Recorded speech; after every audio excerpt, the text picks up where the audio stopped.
तो सवाल ये है भैया कि क्रिमिनल लॉ में जब जजेस लोग जो होते हैं, बहुत बार ऐसा होता है कि बड़ा जो माफिया आ गया, कोई उसका केस आ गया, तो कभी ऐसा लगा कि मतलब यार हम लोग तो मतलब इतने सीधे लोग, पढ़ने वाले लोग थे, और इतना बड़ा केस आ गया, कहीं मतलब कि कुछ गड़बड़ ना हो जाए, या कुछ कोई बड़ा केस आ गया जिसमें कि प्रेशर मतलब बहुत ज्यादा है कि क्या होगा, मीडिया इसको कैसे ट्रीट करेगा, ऐसा कुछ लगा? एक कहावत है कि खाते अपने अपनों का अपना है और सोचते दूसरों के बारे में। चाहे वो वकील हो, जज हो, सबकी यही है, सेफ्टी और सिक्योरिटी। कोई वकील या कोई जज दिमाग में ये चीज रखता ही नहीं है। अगर वो रख ले तो घर वाले ही उसको घर से बाहर न जाने देंगे। क्योंकि ये फैक्ट है कि जब भी क्रिमिनल कोर्ट में आप जाएंगे, चाहे एज ए लॉयर और या एज ए जज या एज ए प्रोसिक्यूटर, तो आपको पता होता है कि भाई सामने आने वाला जो है वो हार्डकोर क्रिमिनल भी हो सकता है, कोई फर्स्ट टाइम ऑफेंडर हो सकता है। तो ये चीज़ें 20 सालों की नौकरी में कभी दिमाग में बैक ऑफ द माइंड भी नहीं होती हैं। जिस दिन ये चीज़ दिमाग में आई उस दिन पक्का है कि नौकरी छोड़ के आदमी अपने घर बैठ जाएगा, वकालत छोड़ के आदमी अपने घर बैठ जाएगा। आप नून रोटी खाएंगे लेकिन घर पे ही रहना है। Want to pursue your degree, your career, तो please be ready. It's a such great field that only sky is the limit in this field. आप आसमान को छोड़ के आपको कुछ भी रोकने वाली नहीं है चीज़ यहाँ पे, तो आप आए। बहुत अच्छा फील्ड है, आपको मान के चलना होगा कि भाई आपको पूरी जिंदगी मेहनत करनी है और मेहनत करनी। ये ऐसा फील्ड है कि जिसने भी मेहनत करी उसका मुकद्दर ने साथ दिया। और अगर आपने एडमिशन लेना है तो degree matters, institute matters, but ultimately it is you who matters. I am introducing a legend, I can say living legend of law. Hello everyone, hello my viewers, to all my students and to all my dear friends. Today in this session, in this video, I am introducing a legend, I can say living legend of law. He is ASJ right now, Additional Session Judge, posted at 30 Hazari Court in Delhi. His name is Devendra Sharma and he is from Azamgarh, UP. And he is, why I am using the word that he is a living legend in the field of law, the reason being, whenever I have interacted to him, then I have always found him to be very, say intellect wise, wisdom wise, with the experience, plethora of experience that he is having. Apart from, when you talk about law, then it's about concepts in theory, but in practical aspect, it is with, say, the pragmatic examples that we need to understand, we need to appreciate. So, welcome Devendra Bhaiya to our YouTube channel of Chanakya Judicial Academy and Chanakya Glad Classes. Thank you. It's my honor and privilege to introduce to all my viewers, you, Devendra Bhaiya, say at this very, I can say that this is the golden period for the law aspirants. So the prime reason behind that say I have come to introduce him, I have come to meet him and say bring him on this YouTube channel is that his advice will help to understand the complexities of law, to the complexities of life of the young, all budding lawyers and all budding judges, right? So, firstly, I shall be telling you, to all my viewers about his journey, right?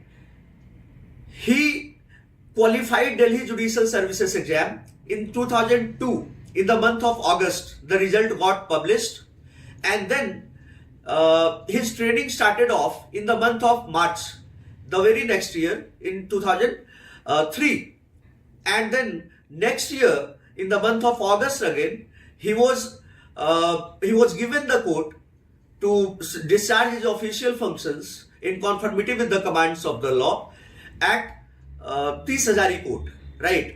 And then in the year 2015 he became ASG, that is Additional Sessions Judge. We all know that for criminal purposes it is called ASG, Additional Sessions Judges, and for civil purposes, it is ADJ, that is Additional District Judge. Right. That is the brief intro that I have given about Devendra Bhaiya. He is a man of words, man of wisdom, man of intellect, and a living legend of law. I hope that you infer so many conclusions, you infer so many good things about the conversation and with regard to the conversation that we would have had, right? So the first question to you, Devendra Bhaiya, is that what prompted you to go for law field? In the first place, you were studying at BHU. We all know BHU is, the traditional, one of the most iconic university that we have. So what prompted you to go for law? In reality, it was my second choice. At that time, I was pursuing my graduation BA honors, and I was interested to take admission for MA. Being the student of first class throughout my career, I was dreaming to be a teacher after qualifying the NET, after doing my MA. But as a matter of chance, I have already filled up the form for the admission in LLB. The result published first prior to the admission in my dream course. I took the admission in LLB at the advice, and you can say a little bit of advice and a little bit of insistence of my father. He told me that it's a very good course, you should take admission, and if you find it not so good for you, you can take admission in your MA course afterwards. But once I took the admission, thereafter I never returned to any other stream, and I pursued my LLB from BHU. So far as the teaching for new students is concerned, my own journey has been eventful. At that time, it was least preferred course, but now it has become most preferred course in India. After the introduction of 5-year LLB course, मुझे लगता है कि हर माँ बाप चाहता है कि बेटा मेरा वकील बन जाए, जज बन जाए.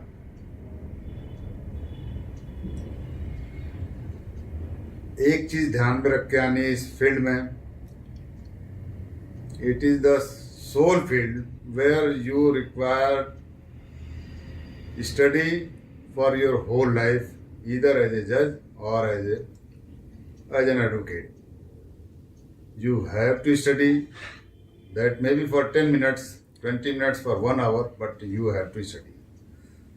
You have to keep in mind prior to taking the admission that if you want to pursue your LLB, you have to study for your entire life.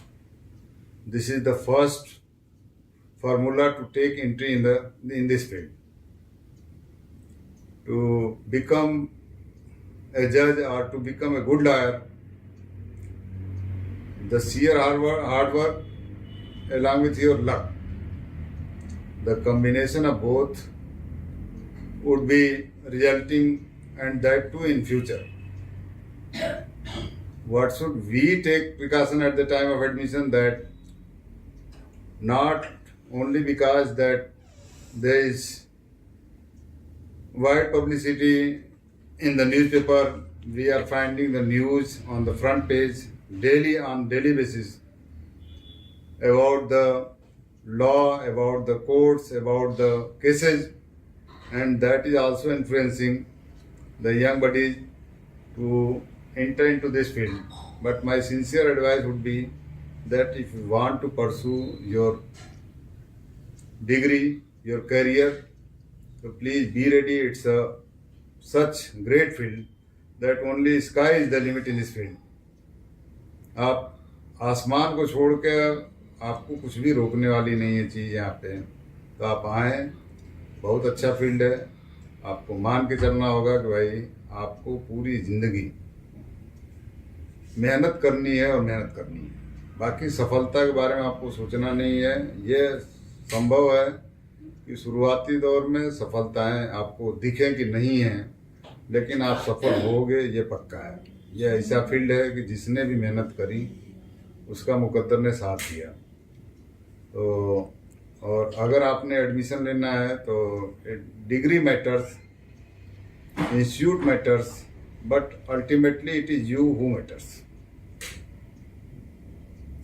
Okay, so it's so enriching and you defined everything in its very concrete essence. दूसरा question भैया ये है कि you are ASG additional session जज right now at 30 Hazari court, and इसके पहले भैया करकाडुमा court में एएसजी थे और उसमें इनके पास पॉक्सो कोर्ट था, इलेक्ट्रिसिटी कोर्ट था।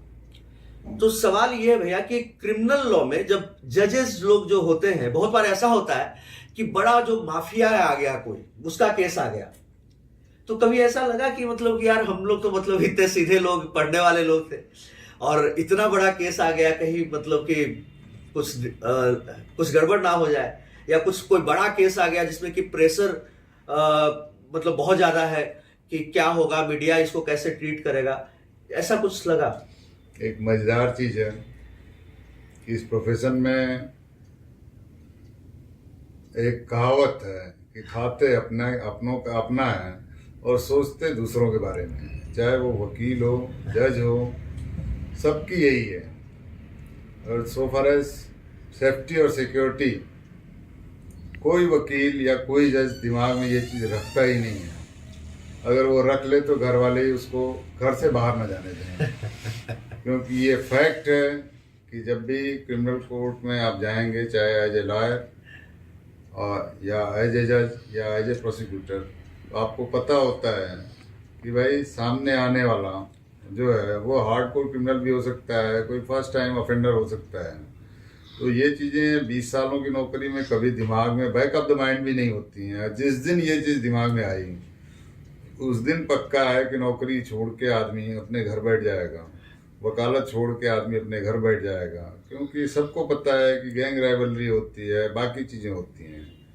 और मेरा अनुभव बताता है कि इतने सालों में, चाहे जिसको हम हार्डकोर क्रिमिनल कहें, फर्स्ट टाइम ऑफेंडर कहें या ऑफेंडर कहें, कभी किसी को न किसी वकील से शिकायत होती है, न जज से शिकायत होती है। अगर उनको शिकायत होती है तो प्रोसेस से होती है। उनकी सारी और सारी चीज़ें वो चाहते हैं कि फेयर प्रोसेस से हो, एक्विटल हो, कन्विक्शन हो, जो भी हो। और प्रोसेस से होती है, टाइम से होती है। वो चाहते हैं ये चीज़ें टाइम से हो जाए। इसलिए पिछले 20 सालों के अपने कह सकता हूँ कि भाई कभी इस तरीके की चीज़ें बैक ऑफ द माइंड न किसी वकील साहब के घर पास होती है, न किसी कोर्ट के पास होती है। जिस दिन बैक ऑफ द माइंड दोनों में से किसी के पास होगी, उसके घर वाले ही मना कर देंगे कि नहीं जी आपने नहीं जाना है, आप नून रोटी खाएंगे लेकिन घर पे ही रहना है। ओके, नेक्स्ट क्वेश्चन भैया मेरा आपसे ये है कि आप BHU से पढ़ाई किए, such an iconic university, and I am telling you how I came in contact with him. My elder brother Sanjay भैया, he was Devendra Bhaiya Junior in BHU, and Sanjay Bhaiya also qualified Bihar Judicial Services, and right now he is additional district judge at Supol. So Sanjay भैया ने मुझे इनके बारे में बताया था और मैं भैया से मिलने आया, एंड तब से फिर मैं आता ही रह गया। फिर मैं हमेशा इनके घर पे आ जाता हूँ, इनका समय बर्बाद कर देता हूँ 2-3 घंटे, क्योंकि मुझे इनके पास से वो सारी चीजें मिलती है जो कि किसी यूनिवर्सिटी में नहीं मिलता है, जो कहीं पे आपको नहीं मिलता है। मैं बहुत सारी बातें इनसे सीख करके जाता हूँ प्रैक्टिकल लेवल पर, और not only with regard to law but with regard to life lessons, right?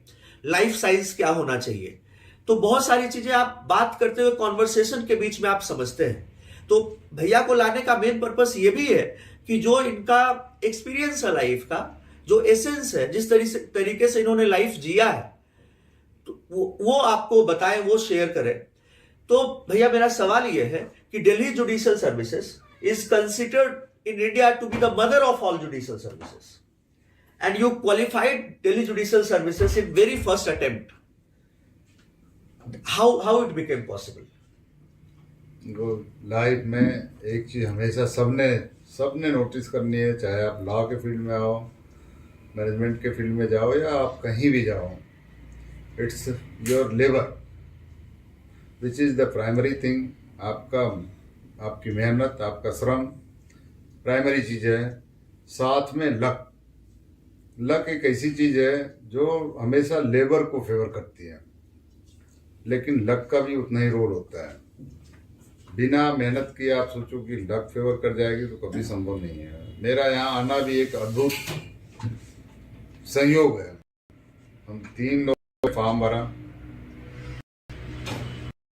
और 3 में से एक आदमी एग्जाम ही देने नहीं आया, 2 लोग हम लोग एग्जाम आए। जिन्होंने मेरा फॉर्म भेजा था वो भी मेरे साथ आज की जज हैं। उनका आज भी मैं कर हूँ, आने के बाद भी मैंने उनको वो पैसा नहीं दिया, क्योंकि उस समय दिल्ली जुडिशरी में एक चीज की भी बाहर से लोग कम आते हैं, कम आना चाहते हैं या कम आते हैं, रीजन जो भी रहे हों। हम लोगों ने फॉर्म भरा और हम 2 एग्जाम दिए, 2 में से मेरा सिलेक्शन, एक में फॉर्म भेज से। यहाँ आने का संयोग ये बना कि फॉर्म भरने के बाद मैं भी इंटरेस्टेड नहीं था कि चलो इतना दूर दिल्ली में कभी आया ही नहीं था। तो मेरा बहुत इंटरेस्ट नहीं था। मेरे दिमाग में हमेशा था कि यूपी में मेरा सिलेक्शन हो जाएगा, नहीं होगा तो कल होगा, हो जाएगा। लेकिन दूसरे सज्जन जो आज की डेट में लखनऊ हैं, उन्होंने कहा नहीं जी एग्जाम देने तो चलना पड़ेगा, चाहे आप चाहे। मैंने कहा जी इसमें पड़ेगा क्या, चलो चलते हैं। आया, एग्जाम दिया और कोई अलग से तैयारी मैंने ना कहीं कोचिंग करी, ना ही कभी अलग से कोई तैयारी करी कि नहीं मुझे जे का एग्जाम देना है। जिस दिन मैं एडमिशन लिया, मैंने कभी ये नहीं करके पढ़ाई करी कि भाई ये 5 क्वेश्चन करने हैं तो इसके लिए 7 क्वेश्चन तैयार कर लो। शुरू से ही किताब पढ़ी, किताब आदि से अंत तक पढ़ी, A to Z। उसका फायदा जब मैं एग्जाम देने लगा हूँ तब समझ में आया कि नहीं, वो अकेली पढ़ाई मेरी एलबी की, उसके बाद मुझे कभी अलग से तैयारी करने की जरूरत नहीं पड़ी। और उस जमाने में, आज तो कंपटीशन इतना तगड़ा है, उस समय कंपटीशन नहीं था, इस तरीके का कंपटीशन नहीं था। और यहाँ सिलेक्शन जब हुआ तो सारे लोग चकित रह गए।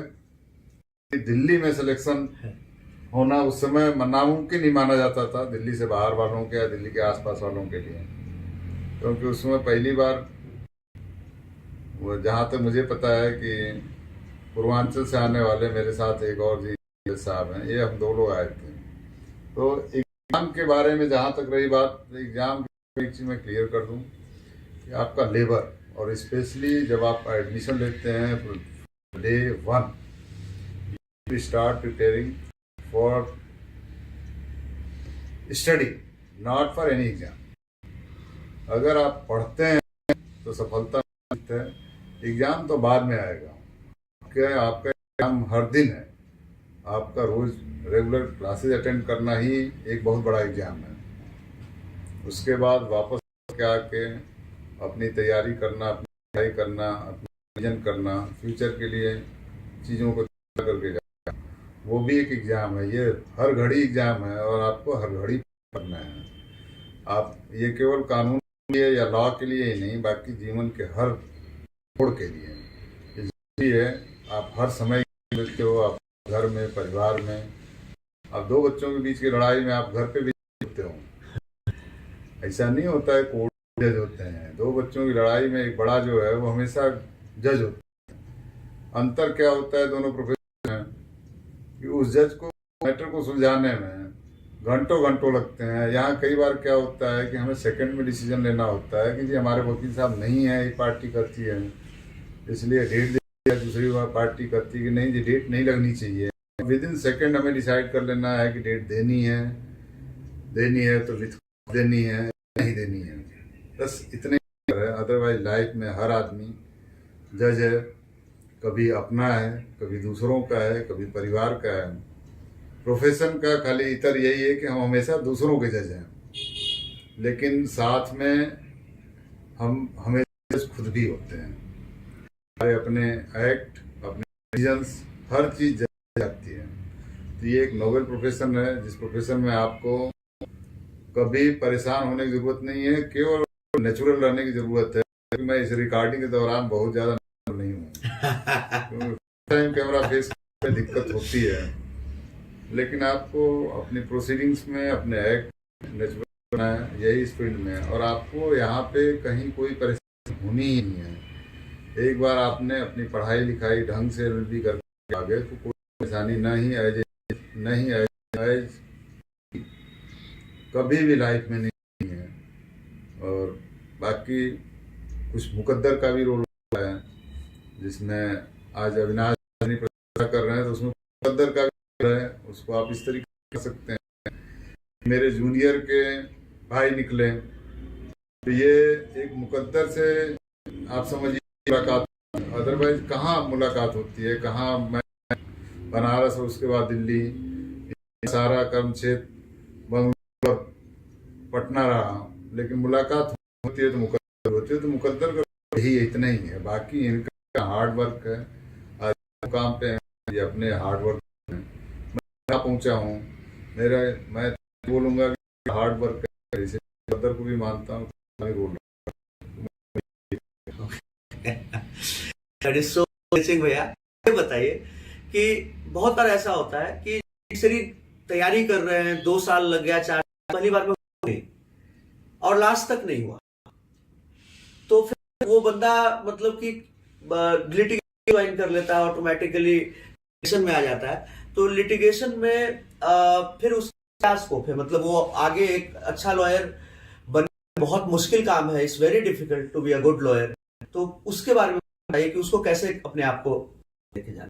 ये जो कहावत है, sky is the limit in the profession, वो वकील के लिए है। जो वकालत मैं कर रहा हूँ, आप कर रहे हो, या कोई भी कर रहा है, ये स्काई इज द लिमिट इसीलिए की जाती है कि भाई आपके पास आप लाइफ में जो भी चाहते हो, आप प्रतिष्ठा, तो एक वकील की प्रतिष्ठा किसी की प्रतिष्ठा नहीं होती है। अगर आप इसमें से कोई गांव देहात से होगा तो सारे लोग बोलते हैं बहुत बड़ा वकील पहलवा का। ये एक इतनी बड़ी उपमा थी कि मतलब आप बहुत इंटेलिजेंट आदमी हैं और आप नौकरी ही इस डिग्री का ध्येय नहीं है। नौकरी तो उसमें से 1% या उससे भी कम लोगों के लिए ध्येय है, बाकी सबके लिए तो लिटिगेशन ही है। नौकरी का कोई बहुत बड़ा रोल नहीं है लाइफ में। आप नौकरी पा गए इसका मतलब ये नहीं कि आप सबसे काबिल आदमी, आप सबसे इंटेलेक्चुअल आदमी हैं। लाइफ में मैंने बताया कि किसी भी सफलता में 90%, 95%, 98% हम और 1-2% आपका भाग्य, ये दोनों का कम होता है। भाग्य नहीं बना, 98% को उसने ओवरशैडो कर दिया और आप वकालत में चले गए। तो वकालत को आप सीरियसली लीजिए। 3 चीजें मैंने नोटिस करी है। वकालत आते ही हम रिलैक्स हो जाते हैं, उसके लिए सिंसियर एडवाइस है कि आपको मिलती है। तो सबसे पहली चीज ये है कि सुनने से ज़्यादा सुनने की ज़रूरत होती है। आप अपने क्लाइंट को कितना सुनते हैं, वो बहुत हद तक आपके केस को आगे बढ़ाने में मदद करेगा।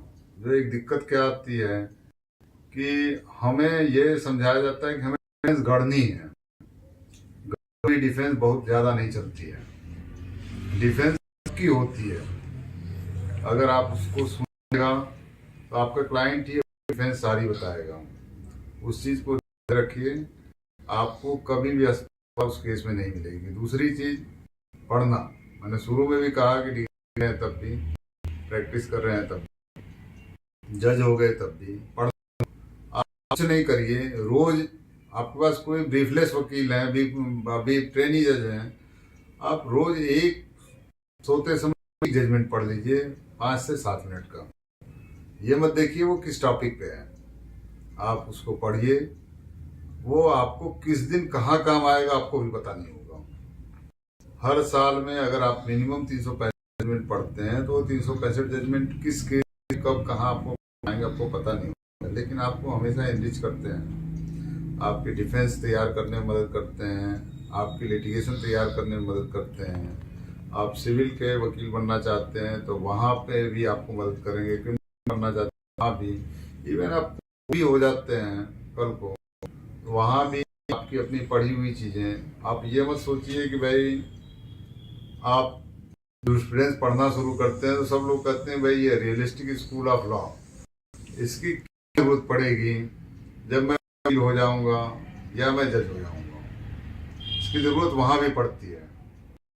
आप इसलिए ज़रूरत पड़ती है कि आज की डेट में जितने नेचुरल लॉ हैं सबको और मैन मेड लॉ ने किया हुआ है। आप देख लीजिए लाइफ में कहीं भी जाइए, आप किसी भी चीज़ पे, लाइफ किसी भी कोने में आप इन्वायरमेंट पे देखिएगा तो उस पर भी आपको इन्वायरमेंट से लेके एयर पोल्यूशन, वाटर पोल्यूशन, आप पीसी सब लोग जानते हैं। आप राइट्स पे बात करिएगा तो सिविल राइट्स, क्रिमिनल राइट्स, दुनिया भर के राइट्स अलग अलग एक्ट्स में डिफाइंड। तो ये सारे मैन मेड लॉ हैं। अब इसमें रियलिस्टिक स्कूल का क्या रोल है? रियलिस्टिक स्कूल का रोल ये है कि मैन मेड लॉ ही उसी मैन में से कुछ जज हो जाते हैं। जज मेड लॉ को ही realistic of law, realistic school बताता है। भाई उस समय हमें नहीं पता होता है कि भाई ये क्यों पढ़ा जा रहा है, लेकिन सारे मैन मेड लॉ हैं और उस लॉ में से कुछ जज लॉ होते हैं। उस जज के पास अपने पावर नहीं होते हैं, उनको भी पावर कहीं से डिराइव किए होते हैं। जैसे आप देखते हैं कि हमारे अपेक्स कोर्ट से डिसीजन आते हैं तो उसमें हमें एक एक्स्ट्रा चीज़ें दिखाई पड़ती हैं। फॉर एग्जांपल हम अगर राम जन्मभूमि केस को लें तो अल्टीमेटली वहाँ पे हमें देखेंगे कि वहाँ पे सोल्यूशन दिया गया कि जो लिस्ट थी उसको तो प्रेस किया गया, साथ में एक सोल्यूशन भी दिया गया कि जो दूसरे अपराध हैं उसके लिए भी मुहैया कराई गई, तो स्पेशल पावर था। तो वो realistic law school of thought जो है वो उस समय नहीं समझ में आया, लेकिन जब वो जजमेंट आएगा तो आप पढ़िएगा तो आपको समझ में आएगा भाई वो रियलिस्टिक स्कूल क्यों बनाया गया। तो आप लोगों को बहुत ज़्यादा क्या आईना दिखाना है, आईना आपने रोज़ देखना होता है और पढ़ाई लिखाई का कोई सब्स्टिट्यूट नहीं होता है लाइफ। आप हों, हम हों या अविनाश जी हों, ये सब लोग अपने लाइफ में सफलता पाने के लिए रोज संघर्ष करते हैं, रोज मेहनत करते हैं। कई बार हमें वो सफलता नहीं मिलती है जिसकी हमें चाह होती है, जिसकी हम उम्मीद करते हैं। सफलता भी सफलता और असफलता का कोई बहुत बड़ा पैमाना भी नहीं है। आप कह सकते हैं एक आदमी जज वो सफल आदमी, ऐसा नहीं है। जज में भी कैटेगराइजेशन हो जाता है, सेशन जज है, हाई कोर्ट जज है, सुप्रीम कोर्ट जज है। तो सबका जज तो आदमी का खुद ही है। लाइफ में आप खुद के जज बनिए, गलतियां हैं उसको पकड़ना सीखिए, बाकी सारी चीजें आप ही क्योर हो जाएंगी। That's such a pragmatic answer. भैया ये बताइए कि और जो उनको क्या एडवाइस देंगे जो कॉलेज में पढ़ाई कर रहे हैं? कॉलेज में पढ़ाई करते करते बहुत लोग होता है कि तब अपना करियर फिक्स कर लें कि हमको लिटिगेशन में जाना है, कि जुडिशरी में जाना है, कि कॉर्पोरेट्स में जाना है। तो या फिर तो वो उसके बाद जब इसके ब्रेक में इंटर्नशिप के लिए जाते हैं तो उसी तरह से वो डिसाइड करते हैं कि यार हमको लिटिगेशन में जाना तो लॉयर्स के साथ लग गए, कॉर्पोरेट्स में जाना तो फर्म्स में चले गए। तो उसके बारे में थोड़ा सा आप बताइए लोग। उसके लिए सबको सिंसियर एडवाइस होती है कि आप करियर के स्टडी के शुरुआती फेज में आप रिजिड नहीं रहिए करियर को लेकर। पहले 2 साल तक आप पहले देखिए कि भाई अल्टीमेटली, क्योंकि आपको नॉलेज हो जाता है मोटा मोटा कि आपके लिए सूटेबल क्या है। एक पर्सन जो बहुत इंटेलेक्चुअल है, बहुत स्टूडियस है, लेकिन वो एक्सप्रेस नहीं करता आपको और वो चाहता है कि मैं लिटिगेशन में जाऊँ। आपको फिर यहाँ से आपको अपनी पर्सनैलिटी चेंज होगी, आप चीज़ को ठीक करना होगा कि नहीं जी एक्सप्रेसिव होना होगा, तो फिर आप लिटिगेशन जाइए। इसलिए सिंसियर एडवाइस है कि शुरू के 2 साल तक कोई फिक्स नहीं रखिए और ये भी नहीं रखिए कि गोल पोस्ट लगातार चेंज करते रहें। एडमिशन लें कि जी मुझे जज बनना है, लेने के 6 महीने बाद आप कारपोरेट लॉयर बन गए और 1.5 साल बीतते आप लिटिगेशन के बड़े लॉयर हो गए हैं। तो लगातार गोल को शिफ्ट करना है। अपने गोल रखिए, लेकिन वो उसको फ्लेक्सिबल रखिए और लूज रखिए। 2 साल बीते, फिर उसके बाद आपको देखना है कि अल्टीमेटली अब हमें करना है, उसको शेप देना शुरू करिए। तीसरे साल के अंत तक आते आते आप अपने गोल को अब ऑलमोस्ट फिक्स कर लीजिए कि आगे हमें क्या करना है। एक बहुत बड़ा कारण है कि जब आप 5 ईयर LLB कोर्स में एडमिशन लेते हैं तो पहले 2 साल में लॉ से कोई बहुत ज़्यादा वास्ता नहीं होता है। कुछ पेपर्स होते हैं जो आपको पढ़ाए जाते हैं, आपको एक ओवरव्यू दिया जाता है, न कि नॉलेज और डीप थॉट उसमें होते हैं। 3rd ईयर से आपकी पढ़ाई शुरू होती है और वहीं से आपको आइडिया लगना शुरू होता है कि हमें आगे जाना कहाँ है। 3rd ईयर बीते, उसके बाद आप एक मोटा मोटा गोल फिक्स कर लीजिए कि हमें लिटिगेशन में जाना है, कारपोरेट में जाना है, नौकरी करनी है। फाइनली 4th ईयर तक आपको डेफिनेट करना चाहिए अपने गोल के लिए कि हमें अब आगे करना क्या है, क्योंकि 5 साल आपको जिस भी फील्ड में जाना है उस पूरे साल में आपको उस फील्ड के लिए ही स्पेसिफिक होकर तैयारी करनी है। अगर लिटिगेशन में जाना है तो लिटिगेशन के हिसाब से कि भाई हमारा सीनियर कौन होगा, हमने प्रैक्टिस डिस्ट्रिक्ट कोर्ट में करनी है, हाई कोर्ट में करनी है, सुप्रीम कोर्ट में करनी है। हमें नौकरी करनी है तो कौन सी नौकरी करनी है, लॉ के फील्ड में करनी है, बाहर जाना है, कारपोरेट प्रैक्टिस करनी है, तो आप 5वें साल में आपका गोल एकदम फिक्स होना चाहिए। 4th ईयर तक के लास्ट में आके आप उसको फिक्स करिए, 5वें साल पूरी मेहनत करिए और 3rd ईयर से आप शुरू करिए और वहाँ से असेस करना शुरू करिए कि जी मुझे लिटिगेशन में जाना है, मुझे सर्विस करनी है या फिर कारपोरेट में जाना है, क्योंकि फील्ड तीनों ओपन है, तीनों अच्छे हैं, कोई किसी से कम नहीं है। एक के पास पावर होता है तो एक वकील के पास भी उतना ही होता है। और कारपोरेट में भी आज की डेट में अगर ड्राफ्टिंग ही नहीं हुई, रीडिंग ही नहीं हुई, तो बाकी सारी चीज़ें बाकी दोनों के लिए दिक्कतें रहती हैं। तो मेरी सिंसियर एडवाइस है कि first 2 years enjoy your college life, enjoy your study, not only college life but study। 3rd year से आप शुरू होइए कि जी आशा करिए कि हमने क्या करना। 4th ईयर में आके आप कंफर्म हो जाइए कि हमें क्या करना है। जैसे कि आपका 2 साल रहे हैं और कारपोरेट में जाना है उसके लिए, लिटिगेशन में जाना है उसके लिए, और आपने नौकरी करनी है तो उसकी तैयारी शुरू कर दी। और तीनों फील्ड में 1 साल का समय मोर देन सफिशिएंट कि आप उसके बाद आप अपने को पाएंगे कि आज डेट में you have been drive to enter into your professional life either as an advocate और as a corporate. Okay, so well explained. तीसरा जो मेरा नेक्स्ट क्वेश्चन है भैया, वो मतलब a bit just my own curiosity and I think मतलब people will relate to this कि जब जज बनते हैं तो एक ऑरा आ जाता है, मतलब कि जज बन गए, एक माहौल क्रिएट हो जाता है। तो एक आजमगढ़ से एक यंग लड़का निकल करके बनारस जाता है, BHU में पढ़ाई करता है और BHU में मतलब आप वन ऑफ द टॉपर्स रहते हैं और फिर आप जज बन जाते हैं। हम सब लोग जानते हैं कि आपने खुद भी बताया है कि आप कोई बहुत बड़े घराने से नहीं थे, कि मतलब बहुत रिच घराने से थे या प्रिविलेज घराने से थे। तो एक मिडिल क्लास लड़का एकदम आजमगढ़ के मोहल्ले से निकल करके बनारस करके और फिर वो भी दिल्ली में जाना, क्योंकि हम लोग आजमगढ़ में मगही या अवधी भाषा बोलते हैं और वहां से बनारस पूर्वांचल में रहना, फिर दिल्ली में मतलब कि आ जाना। तो गांव में क्या रिएक्शन था? मतलब तो सब लोग बड़े खुश होंगे कि यार आपके मम्मी पापा मतलब पागल कि यार मतलब क्या गया, बेटा मेरा जज बन गया। आप और आपको कैसा जब आप ये न्यूज सुने, when this news initially broke out to you, तो what was your immediate expression? एक सबसे मजेदार इस फील्ड की चीज जो कि अब बदल गई है, आज से 20-25 साल पहले किसी आदमी को पसंद नहीं था कि कोई लॉ कर रहा है, लेकिन तब भी जज बनते ही सबको लगता था कि जी बहुत बड़ी चीज अचीव कर ली है। एक मजेदार चीज थी कि कोई भी जज बिना लॉ की डिग्री लिए नहीं सकता है।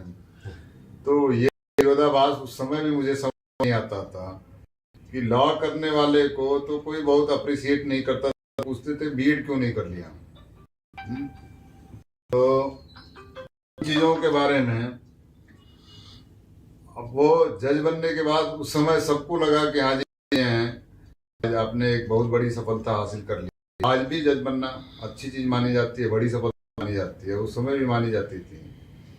लेकिन अब डिग्री का महत्व बदल गया है। उस समय डिग्री के लिए मारामारी नहीं थी। आज की डेट में बच्चों ने भी, सारे लोग एज में आते हैं, उस समय एक मेच्योर्ड एज में आते थे। डिग्री की शुरुआत ही 20 साल के पहले तो शायद ही कोई एडमिशन लेता था एलबी में। आज की डेट में 20 साल में तो 2 साल 3 साल उनके ऑलरेडी होते हैं एलबी के। रही बात मेरी कि सफलता के बाद एक लाइफ में सबसे बड़ा लेसन होता है कि आप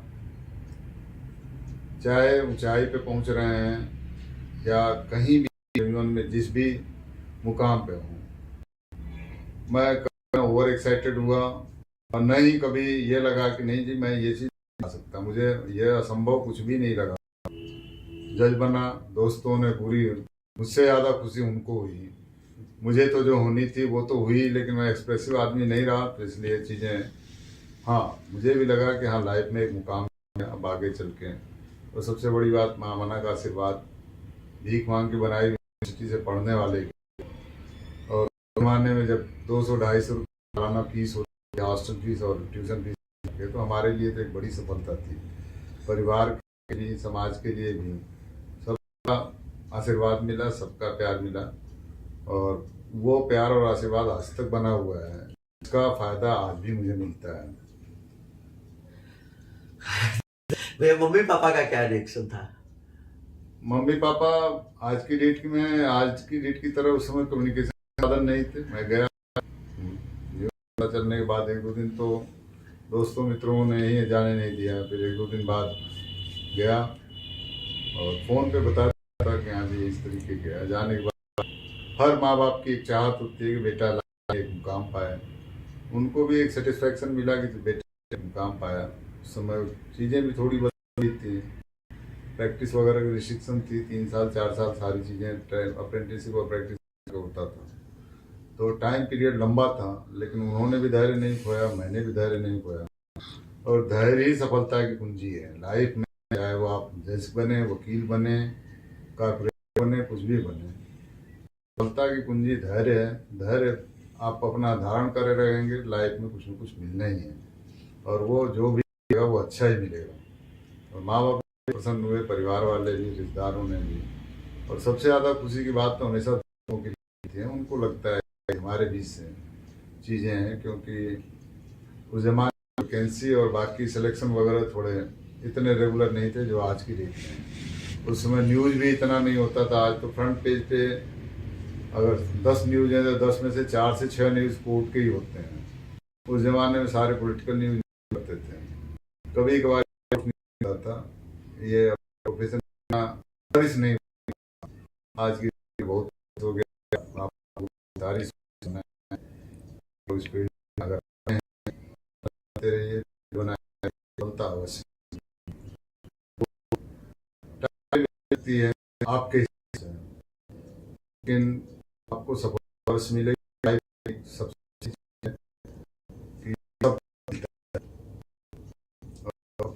का ही मिलता है, लगता सबको मिलने के बाद सफलता लगता है। लगता मैंने टॉप कर, मैंने यहाँ टॉप किया, वहाँ क्यों नहीं टॉप किया, इसलिए मिल रहा है उसको जाते हैं, उसके लिए सफलता अवश्य मिलेगी। ओके, भैया इन्होंने बताया कि उतना ज़्यादा ओवर एक्साइटेड होते, उतने एक्सप्रेसिव नहीं है। आई थिंक एक बहुत इंपॉर्टेंट इंग्रेडिएंट है। We all know, we all have seen Dhoni, Mahendra Singh Dhoni, कितना काम कंपोज, मतलब वर्ल्ड जीत जा रहा बंदा एकदम आराम से खड़ा है, उसको फील नहीं हो रहा का एक्साइटमेंट। तो अपने आप को कोई प्रेशर वाला सिचुएशन है जो शर्मा को बॉल किया, तो जब आप प्रेशर को नहीं लेते हैं, प्रेशर नहीं लेते ऊपर उतना, आप बिल्कुल कंपोजर बना करके रखते हैं, तो सक्सेस पाना थोड़ा आसान हो जाता है। एक चीज है भैया जो चाहूंगा, आपने मुझे बताया है कि, और मैं चाहूंगा कि सारे व्यूअर्स इसको ध्यान से सुने, बड़ा इंटरेस्टिंग और फनी है थोड़ा, कि संजय भैया आपसे पूछा कि सफलता क्या है, सफलता कैसे मिले, सफलता कैसे प्राप्त किया जा सकता है। तो आपने उनको जो बताया था वो बहुत इंटरेस्टिंग लगा मुझे। आप चाहता हूँ कि आप सारे लोगों को ये बात। संजय एक अच्छे जूनियर रहे और प्री जूनियर रहे और भी जूनियर आते हैं, तो ये दुनिया जानती है, आप लोग भी जानते हैं कि सफल व्यक्ति के बहुत सारे रिश्तेदार होते हैं, सगे होते हैं, दोस्त होते हैं, और असफलता आपको ही नहीं लोगों को भी आपसे करती है। तो उस जमाने में क्या होता था, किसी कम होती थी, सिलेक्शन कम होता था, तो सिलेक्शन मतलब यही चीज मानी जाती है। तो संजय भी और भी जूनियर था है, तो इन लोगों ने कहा कि भैया फार्मूला बता दीजिए जिससे सफलता मिलती है लाइफ में और स्पेशली एग्जाम के लिए। तो मैंने सिंपल सा जवाब दिया कि अगर सफलता का कोई फार्मूला होता तो मैं भी पेटेंट करा लेता हूँ और करोड़ों कमाता, मुझे भी नौकरी करने की जरूरत नहीं होती। लाइफ में सफलता का कोई फार्मूला नहीं होता है। सफलता का फार्मूला सिंपल सा है, मेहनत करिए, मुकद्दर के भरोसे केवल नहीं रहिए, धैर्य बनाए रखिए, आपको सफलता अवश्य मिलेगी। और यही बात आज की डेट में जो संजय जो नाज जी के अपने बड़े भाई भी हैं और उनके साथ आए हुए संतोष जी, आज संतोष जी प्रयागराज में डिस्ट्रिक्ट जज हैं, और संजय आज की डेट में हमारी इक्विवेलेंट हैं, सुपौल में पोस्ट हैं। उनको भी ये बात समझ में आई, उनको भी मैंने यही कहा कि लाइफ में कोई सफलता का कोई पैमाना नहीं होता है, और उसको पाने का कोई फार्मूला नहीं होता है, टैबलेट नहीं होता है। अदरवाइज मैं मुझसे पहले पता नहीं कितने लोग इसका पेटेंट करा के आज उस पेटेंट से अपना जीवन यापन कर रहे होते हैं। न ही नौकरी करने की जरूरत होती है, न ही बिजनेस करने की जरूरत है। वही लोगों के लिए भी है कि मेरी कही हुई बातें वो एक लाइफ में आर्ट है, उसके इतर भी बहुत सारी चीज़ें हैं जो आप खुद भी इनोवेट करें, आप खुद भी समझें, आप खुद भी करें, तो आपको सफलता मिलनी ही मिलनी है। एंड नेक्स्ट मेरा ये है कि what was your height of your this, I would not say job क्योंकि जज को जॉब में डालता हूँ। There are all services, there are all jobs, but जज इज समथिंग एल्स, राइट। तो आपने अपने करियर जो आपका मेन हाईलाइट रहा, जैसे किसी कोई केस कि आपके दिल के करीब रहा हो और आपको सेटिस्फैक्शन मिला हो कि यार इसमें मैंने जस्टिस किया, जस्टिस तो ऑफकोर्स आप सब में कर रहे हैं, उसमें आपको लगा हो कि दिल को एक सुकून मिला, बड़ा हाईलाइटेड केस कुछ ऐसा बताइए जिससे लोग को भी पता चले और इंटरेस्ट। कोर्ट के कामों में हर केस एक समस्या जो आ गई डेट में वो पब्लिसिटी है। जज के लिए हर केस के मायने बराबर होते हैं। मीडिया केसेस आते हैं और मैंने में कभी भी मुझे एक बार कहा गया तो मैंने साथ में मनाया किसी चीज को चाहिए हाईलाइटेड।